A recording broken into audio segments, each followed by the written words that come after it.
What you call death, we call change. There is no death in the Hist. All bodies pass to the mud, but the soul lives on. We rise and fall like the sun, gone for a time, but always soon to return.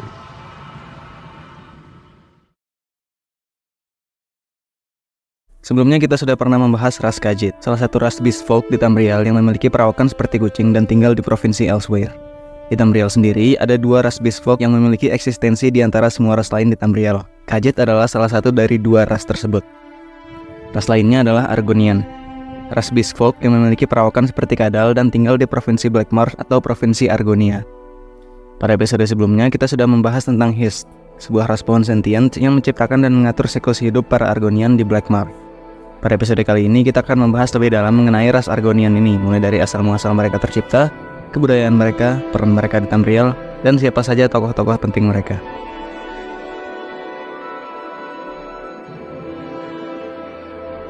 Argonian adalah ras beast folk yang memiliki wujud menyerupai reptil. Mereka adalah masyarakat asli provinsi Blackmarsh atau Argonia. Dalam bahasa Argonian yang disebut bahasa Jel, nama Argonian sendiri disebut Saxhlil, yang berarti people of the root atau masyarakat akar. Ras lain ada yang menyebut mereka sebagai lizard folk atau manusia kadal yang merupakan sebuah hinaan bagi para Argonian. Sama dengan beast folk lain seperti Khajiit, Argonian juga dikategorikan dalam kategori Bedmer atau Bedmeri yang berarti beast atau buas. Para Argonian ini memiliki koneksi dengan Hist. Koneksi ini berkaitan dengan proses terciptanya Argonian. Dahulu kala, Hist yang ada di Tamriel memperhatikan para manusia dan mer yang tinggal di sana. Para Hist ini menganggap bentuk humanoid mereka ini sangat berguna. Kemudian para Hist membentuk reptil-reptil yang ada di Blackmarsh menjadi bentuk humanoid, menyerupai para manusia dan mer. Reptil yang menjadi nenek moyang para Argonian ini dipercaya adalah ancestor lizards yang sampai sekarang masih ada ditemukan di Blackmarsh. Jiwa dari seorang Argonian diberikan oleh The Hist ini, sehingga jiwa mereka memiliki kualitas yang unik jika dibandingkan dengan jiwa para manusia atau mer. Setiap Argonian bisa merasakan keberadaan dari para Hist di pikiran mereka. Semakin jauh mereka dari Blackmarsh, semakin lemah koneksi mereka dengan para Hist ini. Bahkan Argonian yang lahir di luar Blackmarsh tidak memiliki koneksi dengan The Hist dan tidak bisa berkomunikasi dengan mereka layaknya Argonian yang lahir di Blackmarsh. Secara umum, Argonian memiliki penampilan seperti reptil, tetapi mereka memiliki beberapa fitur tubuh yang mirip dengan ikan, amfibi, dan burung. Mereka bisa bernapas di bawah air menggunakan insang. Beberapa Argonian berenang mirip seperti berudu atau belut, di mana mereka menggoyangkan ekor mereka untuk mendorong. Beberapa Argonian juga bisa menumbuhkan bulu seperti burung. Selain itu, ada beberapa juga yang memiliki tangan dan kaki bersirip yang bisa membantu mereka berenang dengan lebih baik. Para Argonian memiliki kulit bersisik, tidak terlalu tebal dan tidak bisa berkeringat. Mereka juga bisa berganti kulit, layaknya reptil pada umumnya. Para Argonian bisa menumbuhkan tanduk dan sirip yang merupakan suatu hal yang indah bagi mereka. Argonian juga bisa menghasilkan feromon yang menandakan mood atau suasana hati mereka saat itu. Umur Argonian pada umumnya sama dengan manusia. Makin tua seorang Argonian, sisik mereka akan menjadi semakin transparan, moncong atau hidung mereka mulai memutih, dan kulit mereka mulai keriput. Gender seorang Argonian biasa disebut dengan istilah life phase atau fase hidup. Para wanita memiliki kepintaran yang tinggi dan sangat berbakat di bidang sihir. Para pria memiliki sifat yang lebih agresif, dengan sifat atau kemampuan yang menggambarkan seorang pemburu. Seorang Argonian bisa meminta pohon Hist untuk mengubah gender mereka. Argonian wanita memiliki payudara seperti manusia dan mer, tetapi mereka tidak punya puting atau nipple. Karena Argonian bukanlah makhluk yang menyusui, mereka berkembang biak dengan cara bertelur. Telur Argonian di Blackmarsh akan ditetaskan di bawah pohon Hist. Biasanya mereka diberikan getah pohon Hist. Penampilan atau wujud seorang Argonian sangat tergantung dengan getah Hist yang mereka konsumsi saat baru lahir. Oleh karena itu, setiap suku Argonian memiliki ciri khas penampilan yang berbeda-beda. Karena penampilannya yang sangat bergantung pada Hist, wujud para Argonian tidak ditentukan oleh keturunan mereka, melainkan di mana mereka dilahirkan. Contohnya adalah salah satu suku yang bernama Ghost People atau masyarakat hantu, yang dalam bahasa Jel disebut Vesklil. Para Vesklil ini impoten dan tidak bisa berkembang biak. Oleh karena itu, mereka mencuri telur dari suku Argonian lain dan menetaskannya di pohon Hist suku Vesklil. Dengan begitu, telur yang menetas ini memiliki wujud yang sama dengan masyarakat Vesklil lainnya. Walaupun para Argonian ini berdarah dingin, mereka bisa mengatur suhu tubuh mereka seperti para mamalia. Dengan begitu, para Argonian bisa hidup di daerah-daerah dingin seperti Skyrim dan Solstheim tanpa masalah. Hal ini dipercaya disebabkan oleh getah Hist yang mereka konsumsi yang memiliki properti sihir yang unik. Ada dua tipe tubuh umum yang dimiliki para Argonian, yaitu tipe tubuh Saxhlil dan Naga. Naga memiliki tubuh yang lebih tinggi dan wajah yang lebih lebar dibanding Saxhlil. Para naga ini tinggal di wilayah inti Blackmarsh. mereka tidak ramah dengan pendatang atau orang luar dan cenderung melakukan kekerasan dan peperangan. Tidak semua naga bersifat jahat atau agresif, walaupun mereka tidak menyukai orang luar. Beberapa suku lebih suka berdamai dan melindungi tempat tinggal mereka. Proses reproduksi Argonian dimulai dengan sebuah pasangan yang berhubungan dan menghasilkan telur. Telur ini kemudian diletakkan di sarang telur yang dinamakan uxith dalam bahasa Jel. Telur-telur ini kemudian dirawat oleh bidan sampai mereka menetas. Para bayi Argonian memiliki gigi yang disebut gigi telur, yang mereka gunakan untuk menetaskan cangkang telur mereka. Selain bidan, ada juga penjaga dan perawat telur yang dinamakan egg tender. Mereka melakukan pencatatan telur-telur tersebut, kapan mereka diinkubasi, siapa orang tua mereka, dan kapan kira-kira mereka akan menetas. Para egg tenders ini juga biasanya menyanyikan dan memainkan musik untuk telur-telur ini. Bayi Argonian sudah bisa berjalan sejak kecil dan biasanya diberi makan cacing. Bayi Argonian ini akan tumbuh sampai pada hari monumental yang dinamakan Naming Day atau hari penamaan, di mana bayi Argonian ini akan menjilat getah pohon his dan akan diberi nama. Para Argonian yang lahir di Black Marsh menyukai berendam di lumpur atau air dingin dan berjemur di bawah matahari. Banyak yang mengira bahwa Argonian menyembah matahari, padahal mereka hanya menikmati sinarnya saja. Para Argonian juga berendam untuk menjaga sisik mereka tetap lembab. Argonian yang lahir di luar Black Marsh disebut dengan Lucio dalam bahasa Jel, yang berarti assimilated people atau masyarakat yang terasimilasi. Istilah ini muncul karena mereka menganggap para Argonian ini telah terasimilasi dengan kebudayaan orang luar. Para Lucio ini tidak memiliki koneksi dengan Hist, sehingga mereka tidak bisa berkomunikasi dengan mereka. Ketika seorang Argonian sudah cukup umur, mereka akan mengikuti ujian yang dinamakan Chukasei, sebuah ujian kedewasaan untuk membuktikan bahwa mereka pantas disebut sebagai Argonian dewasa. Ujian ini dirancang untuk menguji keberanian dan keterampilan seseorang yang bisa berlangsung selama beberapa hari. Jika seseorang berhasil lulus ujian ini, mereka secara sah menjadi anggota tetap suku mereka. Para Argonian ini cenderung saling memaafkan satu sama lain. Mereka tidak menanam dendam dengan suku lain meskipun terjadi pertikaian. Hal ini karena kepercayaan mereka terhadap reinkarnasi. Ketika seorang Argonian meninggal, jiwanya akan diambil oleh Hist dan dimasukkan ke dalam telur Argonian, menjadi Argonian baru. Seorang Argonian bisa saja bereinkarnasi ke dalam suku yang berbeda. Argonian yang membenci sesama Argonian sama saja dengan membenci diri sendiri, karena mereka semua adalah satu kesatuan sebagai masyarakat yang berasal dari akar Hist. Karena reinkarnasi ini, mereka cenderung hidup pada momen mereka saat ini, tidak tenggelam dalam masa lalu ataupun terlalu memikirkan masa depan. Karena filosofi inilah, mereka tidak menyesali keruntuhan peradaban mereka yang maju akibat peristiwa Duskwall yang pernah kita bahas sebelumnya. Meskipun ada beberapa Argonian dan Hist yang belum bisa move on dari peradaban pra-Duskwall mereka. Penanggalan bulan dalam kebudayaan Black Marsh memiliki signifikansi yang tinggi bagi masyarakatnya. Argonian yang bertugas memperhatikan lorong waktu dinamakan Jekawat. Mereka juga bertugas menjaga monumen kuno Argonian yang dinamakan Shinsei Konu, sebuah kalender batu yang terletak di wilayah Murkmire di Black Marsh. Shinsei Konu ini bukan hanya sebuah kalender, melainkan sebuah katalis atau pendorong untuk perubahan. Monumen ini bisa digunakan untuk mengubah cuaca. Di kebudayaan Argonian, penanggalan mereka memiliki nama bulan yang berbeda dengan masyarakat Tamriel pada umumnya. Setiap bulan dalam kalender Argonian memiliki arti mereka masing-masing. Bulan pertama yaitu Vakka. Bulan pertama ini melambangkan penciptaan atau permulaan. Setiap suku dianjurkan untuk menunjukkan rasa hormat mereka kepada para sesepuh atau orang yang lebih tua pada bulan ini. Bulan kedua adalah Sitch. Bulan ini adalah bulan untuk bercocok tanam. Bulan ini penuh harapan tetapi juga penuh melankoli atau kesedihan. Para Argonian memiliki 3 bulan penuh duka dalam 1 tahun. Bulan Sitch ini adalah bulan duka pertama. Filosofi duka pada bulan ini adalah setelah sesuatu ditanam, ia akan menghilang. Apa yang tumbuh merupakan hal yang baru. Biji yang ditanam sudah hilang. Bulan ketiga adalah Sisei. Bulan ini adalah bulan perayaan untuk pemuda. Olahraga, kompetisi, dan festival untuk pemuda dilaksanakan di bulan ini. Bulan keempat adalah Hisdi. Bulan ini didedikasikan untuk menentang pemerintah atau kekuasaan. Semua ketidakadilan diungkapkan. Terjadi konflik antar suku, kemudian setiap individu merefleksikan atau merenungkan diri mereka dan koneksi mereka dengan Hist. Yang kelima adalah Histdoka. Bulan ini adalah bulan perayaan untuk keluarga, tradisi, dan kewajiban. Para pemuda diberikan lebih banyak tanggung jawab. Ujian Chukasei biasanya dilaksanakan di bulan ini. Yang keenam adalah Histsoko. Bulan ini adalah bulan paling suci, didedikasikan untuk pengetahuan, kebijaksanaan, dan potensi. Duka kedua terjadi di bulan ini. Dengan filosofi, pohon Hist sudah berhenti tumbuh dan potensi penuhnya sudah tercapai. Seperti yang kita ketahui, Histsoko ini adalah nama lain dari fase tertua dari pohon Hist. Yang ketujuh adalah Tithilga. Bulan ini adalah bulan perayaan untuk keajaiban dan kebahagiaan sederhana. Banyak festival dan acara makan-makan yang dilaksanakan di bulan ini. Bulan ke-8 adalah Tithil. Bulan ini dikaitkan dengan antisipasi dan misteri. Bulan ini adalah bulan di mana kebanyakan suku mulai bertelur. Yang ke-9 adalah Nusmiko. Bulan ini adalah bulan perayaan untuk kerja keras setiap hari. Setiap suku berlomba-lomba untuk bekerja keras demi kemajuan dan kesejahteraan suku mereka. Yang ke-10 adalah Sajanusmiko. Bulan ini dikaitkan dengan misteri dan perdebatan. Para Argonian dewasa sering mengadakan perkumpulan ini, membahas tentang konsep nilai-nilai perubahan. Yang ke-11 adalah Saxhlil. Pada bulan ini, para Argonian bebas untuk mengejar passion, semangat, dan kreativitas mereka seperti kerajinan keramik atau pahatan kayu. Pada bulan ini, para sesepuh atau orang tua sering mengadakan perkumpulan, membahas kematian mereka yang semakin mendekat. Yang ke-12 adalah Zulomat. Pada bulan terakhir ini terjadi duka ketiga dan terakhir dalam 1 tahun.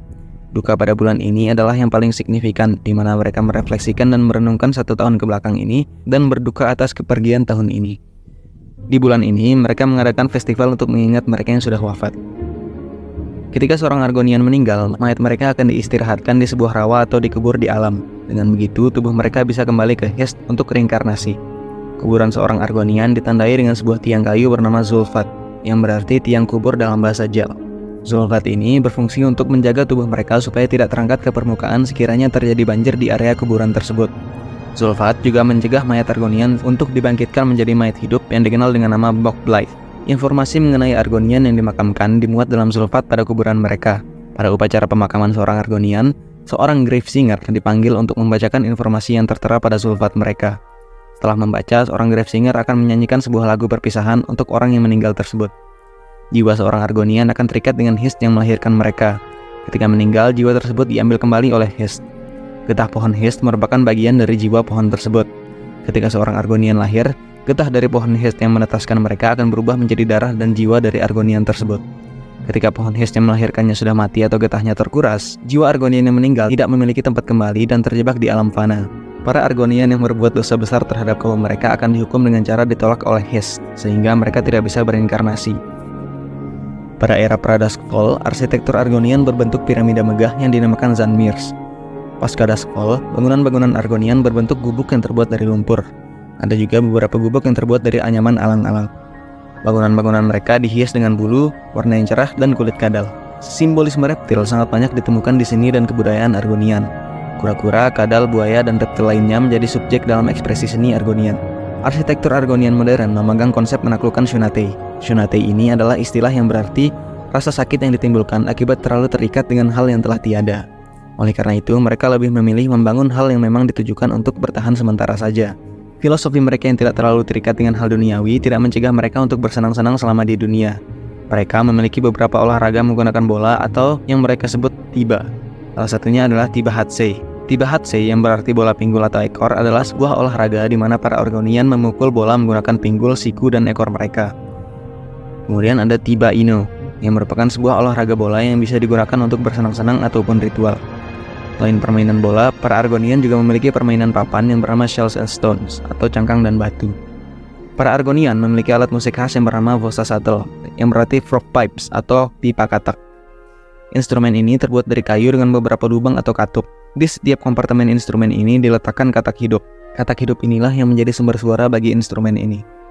Bahasa tradisional Argonian dinamakan Jel. Bahasa ini berbeda dengan bahasa Tamriel yang berasal dari bahasa Elnove kuno. Bahasa Jel berasal dari Hest sebagai pencipta ras Argonian. Mereka yang tidak mengenal bahasa Jel dinamakan Ojel, yang berarti bukan pembicara Jel. Para pendatang atau orang luar Black Marsh disebut Ojel. Istilah ini bukanlah istilah yang menghina atau ofensif. Obat-obatan dan perawatan diri tradisional Argonian memanfaatkan bahan-bahan alam yang bisa mereka dapatkan di Black Marsh. Contohnya adalah acar mata katak yang bisa digunakan untuk mengobati sakit perut. Ada juga balsam yang terbuat dari minyak kelapa yang digunakan untuk merawat kulit mereka. Makanan khas Argonian biasanya terbuat dari ikan mentah dan tanaman rawa. Sangat sulit bagi para pendatang untuk menikmati makanan tradisional Argonian. Para chef Argonian memasak menggunakan bahan-bahan yang tidak biasa digunakan chef dari kebudayaan lain di Tamriel. Ada sebuah narkoba khas Black Marsh yang disebut Daryl. Daryl sendiri berarti melihat semuanya dalam ekstasi atau kesenangan. Narkoba ini dibuat dari racun ular bernama Moon Adder. Racun ular ini sangat fatal kecuali bagi Argonian. Karena secara alamiah, para Argonian memiliki kekebalan terhadap racun dan penyakit. Masyarakat Argonian membangun tempat tinggal mereka di sekitar pohon Hest yang mereka agungkan.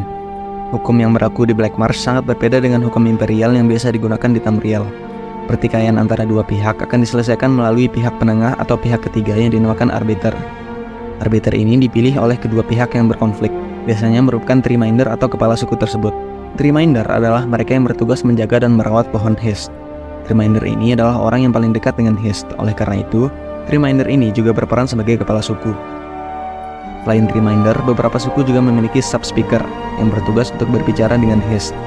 Ia akan berdiam selama berhari-hari atau berminggu-minggu di akar dan kanopi sebuah Hist, mengkonsumsi getahnya dan mendengar pesan-pesan yang diberikan oleh Hist. Setelah itu, Sub-Speaker ini akan menyampaikan pengetahuan dan pesan yang telah mereka dapatkan dari Hist ke suku mereka. Dalam sebuah suku juga ada yang bernama Root Herald, yang berperan mengumpulkan informasi-informasi yang bisa menguntungkan suku mereka. Selain mengumpulkan informasi, mereka juga bertugas menjalin hubungan-hubungan dengan pihak lain demi kepentingan suku mereka, mirip seperti ambasador. Selain itu, ada juga Khal yang berarti War Captain atau Kapten Perang yang berperan sebagai kapten para tentara yang ada di suku tersebut.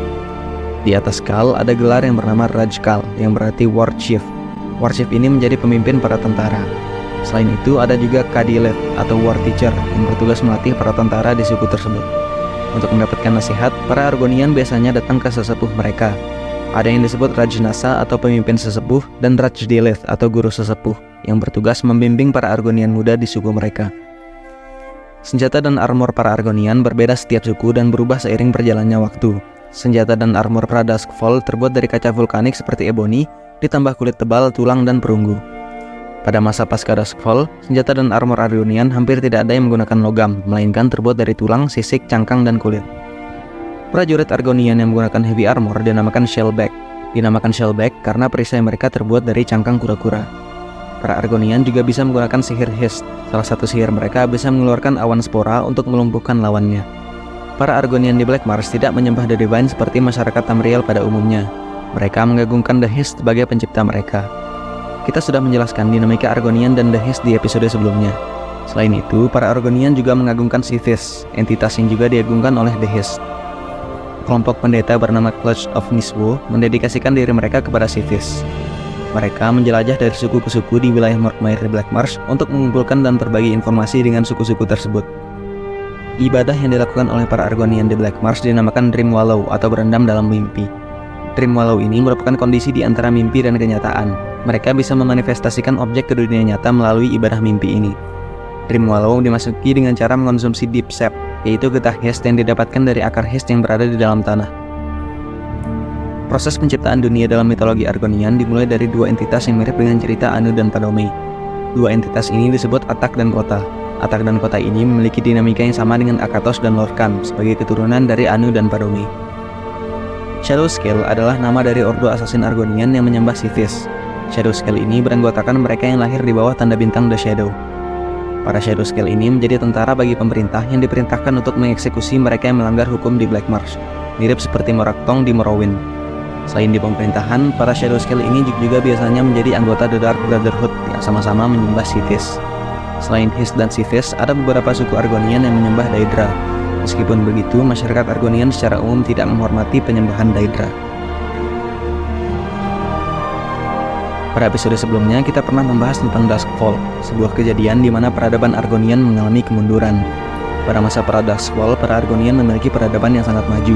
Arsitektur dan seni tempat mereka memiliki karakteristik yang kuat dan tahan lama, terbuat dari batu dan logam. Mereka sering melakukan hubungan dagang dengan wilayah Morrowind pada saat itu. Beberapa hasil kerja mereka dipercaya terinspirasi dari desain kaum Dwemer. Semua ini secara perlahan mengalami kemunduran menjadi peradaban Argonian yang kita kenal sekarang, di mana bangunan mereka terbuat dari lumpur dan anyaman ilalang. Pada masa First Era, para Argonian jarang meninggalkan Black Marsh. Hanya ada sedikit Argonian yang bisa ditemukan di wilayah lain di Tamriel. Beberapa Argonian bisa ditemukan di Morrowind, di mana merca dijadikan budak oleh para Khmer. Pada saat itu ada banyak bajak laut di seluruh penjuru Tamriel yang melakukan bisnis dengan bajak laut Argonian di Black Marsh, karena wilayah Black Marsh sangat efektif digunakan untuk menghindari hukum imperial. Sepanjang garis pantai di wilayah Teluk Topal sangat terkenal dengan bajak laut. Sampai pada tahun 1033 di masa First Era, Kaisar Hestra memerintahkan perburuan terhadap Red Brahman, seorang bajak laut yang memiliki reputasi besar. Setelah Red Brahman terbunuh, intensitas aktivitas bajak laut pada saat itu mulai menurun. Pada tahun 2200 di masa First Era, pernah ada wabah bernama Thracian Plague yang disebabkan oleh suatu spesies bernama Sloud. Pada saat itu, Black Marsh bekerjasama dengan Hammerfell, High Rock, dan Kepulauan Somerset untuk membentuk angkatan laut gabungan dalam memerangi para Sloud. Mereka berhasil menenggelamkan Pulau Thras, yang merupakan pulau tempat tinggal para Sloud ini. Black Marsh tidak menjadi bagian dari Alessian Empire pada saat itu. Pada dinasti Reman, Black Marsh beberapa kali diserang pada saat kekuasaan Kaisar Reman kedua. Mereka tidak pernah berhasil menaklukkan Black Marsh sepenuhnya. Perang antara dinasti Reman dan Black Marsh ini dinamakan Blackwater War. Para Argonian tiba-tiba menarik serangan mereka dan menetap di bagian inti Black Marsh.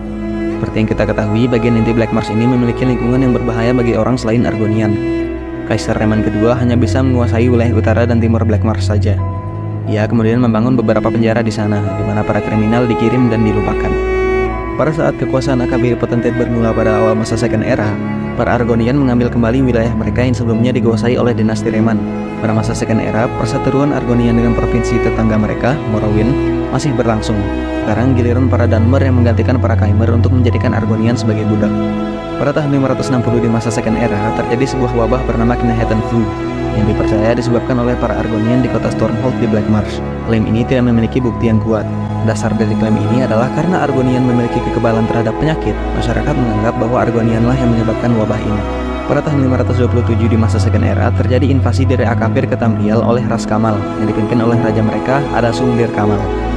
Mereka menyerang wilayah timur Tamriel, yaitu provinsi Skyrim, Morrowind, dan Blackmoor. Walaupun sedikit rumit, tapi akhirnya ketiga provinsi ini membentuk aliansi untuk memukul mundur invasi dari Akabir tersebut. Aliansi ini kemudian dikenal dengan nama Ebonheart Pact. Ebonheart Pact ini terus bertahan sepanjang masa Interregnum, termasuk ketika Molakbal menjalankan invasi ke Tamriel dalam kejadian Plainmeld pada tahun 582 di masa Second Era. Sebagai rasa terima kasih atas aliansi ini, para Dunmer secara formal mengakhiri perbudakan terhadap Argonian. Meskipun begitu, ada beberapa Dunmer yang menolak keputusan tersebut, terutama mereka yang berasal dari House Dress dan House Telvanni. Hal yang sama terjadi di Black Marsh, di mana ada beberapa wilayah yang menolak aliansi tersebut karena kebencian mereka dengan kaum Dunmer. Hanya wilayah Shadowfen, Thornmarsh, dan Murkmire yang setuju dengan aliansi tersebut. Tidak diketahui bagaimana Ebonheart Pact ini dibubarkan. Aliansi ini sudah tidak ada ketika Tiber Wars berlangsung pada tahun 896 di masa Second Era. Sama seperti Reman, Tiber Septim pada saat itu juga berusaha menguasai Black Marsh. Tapi Tiber Septim tidak berhasil menaklukkan Black Marsh sepenuhnya melalui invasi. Akhirnya Black Marsh ditaklukkan melalui diplomasi, yaitu dengan membuat fakta perjanjian antara Empire dengan pemerintah Black Marsh. Pada masa Third Era, wilayah Black Marsh terus digunakan sebagai tempat untuk membangun penjara. Ketika terjadi Imperial Simulacrum yang disebabkan oleh Jaeger Tarn, terjadi peperangan antara Black Marsh dan Morrowind yang dinamakan Arnesian War. Black Marsh berhasil memenangkan peperangan ini dan mengambil sebagian wilayah Morrowind Selatan. Walaupun perbudakan sudah dilarang oleh Kekaisaran Septim, Morrowind tetap bisa melaksanakan praktik perbudakan mereka karena perjanjian yang dibuat oleh Tiber Septim dan Vivec, di mana Morrowind diperbolehkan untuk melaksanakan tradisi mereka, meskipun melanggar hukum Imperial. Ketika Mehrunes Dagon menginvasi Tamriel pada tahun 433 pada masa Third Era, Hist memperingatkan Argonian akan invasi tersebut sebelum ia terjadi. Akhirnya, para Argonian mempersiapkan kekuatan perang mereka untuk menghadapi invasi tersebut. Ketika gerbang Oblivion terbuka di Black Marsh, para Argonian menyerang tentara Dremora habis-habisan hingga balik masuk ke Oblivion untuk menyerang Realm Deadlands milik Mehrunes Dagon. Akhirnya para Dremora terpaksa menutup gerbang-gerbang mereka di Black Marsh. Pada masa Fourth Era, Argonian di Black Marsh dan Khajiit di Elsweyr mengambil kesempatan ketika dinasti Septim runtuh. Mereka memisahkan diri dari The Empire dan berdiri sendiri. Setelah Red Mountain meletus dan menghancurkan Vvardenfell, para Argonian menyerang Morrowind dalam perang besar yang bernama Accession War. Mereka berhasil menguasai ibu kota Morrowind, yaitu Mournhold. Serangan Argonian ini merambat sampai ke reruntuhan Vivec di Vvardenfell. Para Argonian ini akhirnya berhasil dipukul mundur oleh tentara Dunmer dari House Redoran di Morrowind. Meskipun begitu, para Argonian berhasil menguasai banyak wilayah Morrowind, hingga wilayah perbatasan Morrowind dengan Skyrim. Pada awal masa Fourth Era ini, Black Marsh dikuasai oleh partai politik bernama Ancillel. Seperti yang kita bahas di episode sebelumnya, Ancillel ini sangat anti terhadap pendatang, terutama The Empire. Mereka bertanggung jawab atas kejadian Infernal City, di mana muncul sebuah pulau bernama Umbriel yang melayang di atas Imperial City di Cyrodiil. Cerita tentang Umbriel ini cukup panjang, mungkin akan kita bahas di lain kesempatan. Singkat cerita, alat yang menopang Umbriel untuk terus melayang berhasil dihancurkan, dan Umbriel menghilang dari Tamriel. Sekitar tahun 150 di masa Fourth Era, ditemukan beberapa kelompok bandit dan penjara Argonian di wilayah Solstheim dan perbatasan Morrowind dengan Skyrim, menandakan bahwa ekspansi mereka semakin meluas sejak Accession War. Tetapi, para Dunmer pada saat itu berhasil mengambil kembali ibu kota mereka, yaitu Mournhold. Sebelum membahas tokoh-tokoh penting Argonian, mari kita bahas suku apa saja yang ada di Black Marsh. Yang pertama adalah Ardzi-Kostlil. Ardzi-Kostlil ini adalah sebuah suku di wilayah Murkmire yang mengklaim diri mereka sebagai penjaga tradisi Argonian terkait mitos penciptaan dunia. Yang kedua adalah Agasefs. Mereka memiliki wajah yang mirip seperti jarum. dengan warna yang bervariasi dari hijau sampai oranye cerah. Mereka tinggal di wilayah inti Black Marsh. Yang ketiga adalah Archaeans. Para Archaeans ini menjual sesama Argonian mereka mereka dianggap sebagai pengkhianat Black Marsh setelah para Archaeans ini menjadi penasehat bagi pemerintah imperial yang menempati wilayah Black Marsh. Yang keempat adalah Kauxith. Kauxith ini adalah suku asli wilayah Blackwood. Mereka menjaga sebuah sandmere di wilayah Crona Konu yang menjadi tempat perlindungan mereka. Suku ini memiliki seorang Stonetalker yang menjadi penghubung antara Hist dengan Sandmere. Stonetalker ini mengetahui banyak tentang rahasia-rahasia kota kuno tersebut. Yang kelima adalah Copper Ice yang merupakan sebuah suku di wilayah Morkmire yang menjadi korban serangan pembinasaan di Mazatun oleh suku Zetzat. Yang keenam adalah Gyros Lil atau Mire Dancer. Mire Dancer ini adalah sebuah suku yang mawas diri dan alim. Mereka memiliki koneksi yang sangat dalam dengan The Hist. Mereka memiliki seorang Sept Speaker yang menjadi penghubung antara suku mereka dengan The Hist. Yang ketujuh adalah Hapslit yang memiliki fisiologi yang berbeda dengan suku-suku lain.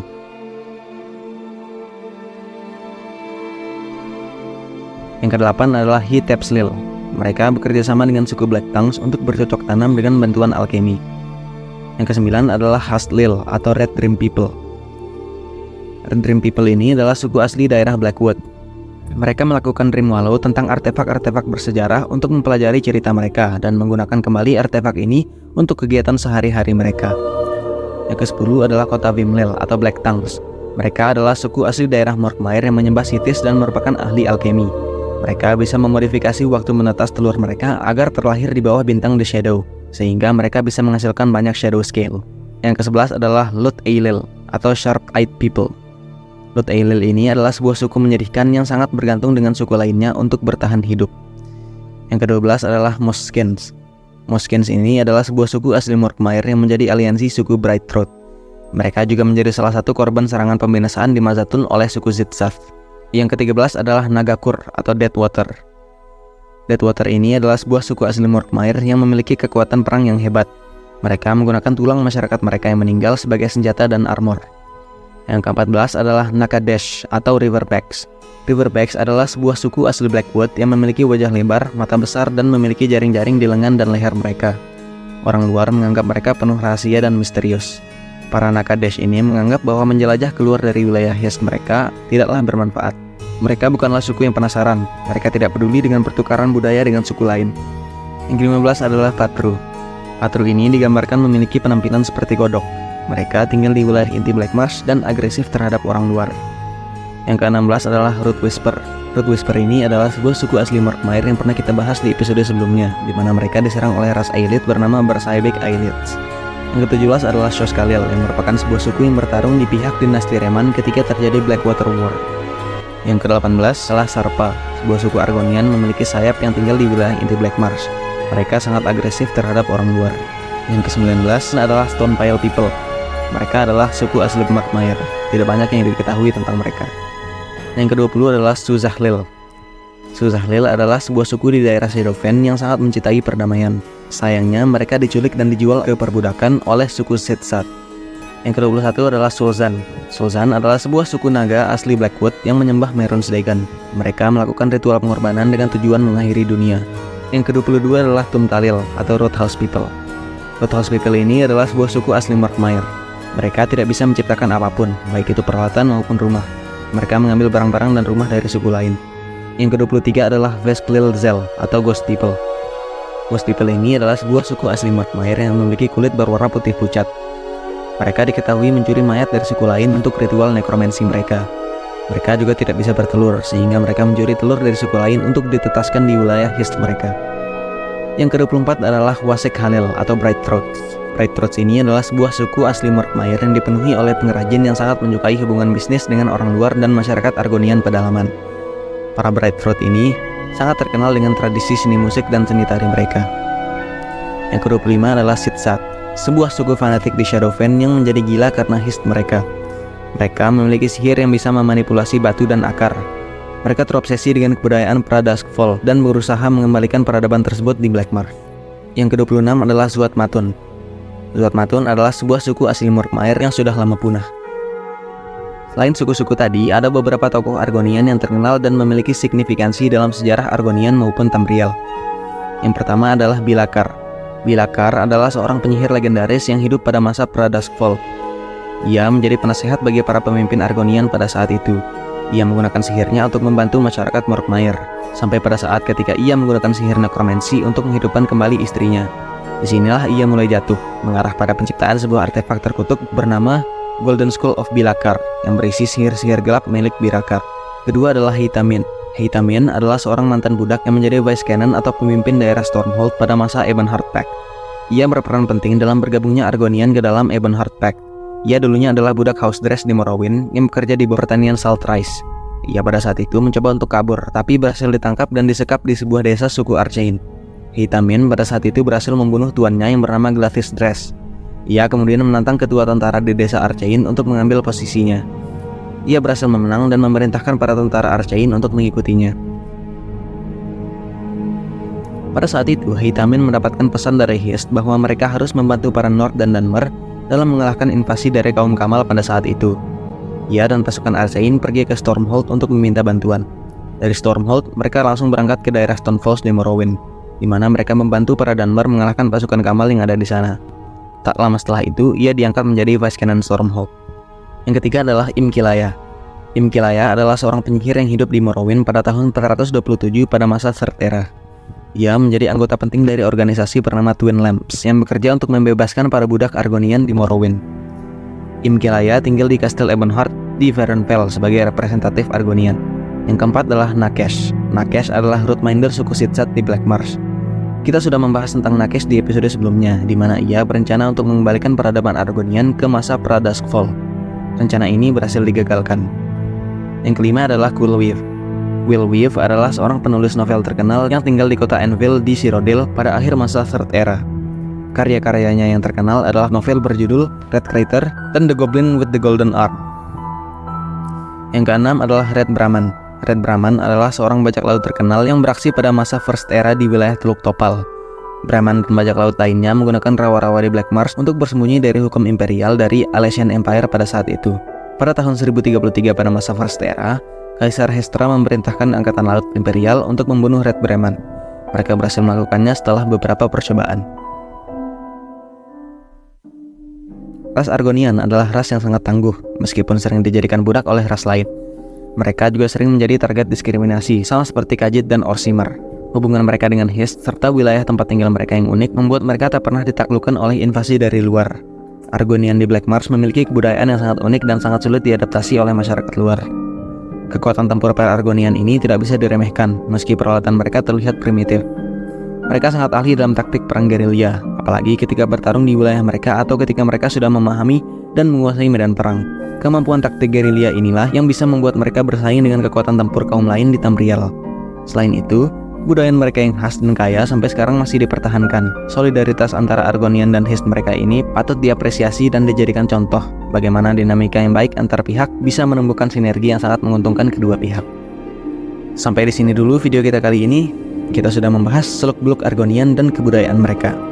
Masih ada beberapa lore Argonian yang belum kita jelaskan secara detail karena akan terlalu membosankan kalau dibahas sekarang. Akan kita bahas di kesempatan selanjutnya. Next episode, kita kembali ke pembahasan kita tentang Daedric Prince. Well, terima kasih sudah menonton video ini sampai habis. Semoga kalian suka. Sampai jumpa di video selanjutnya. Bye-bye.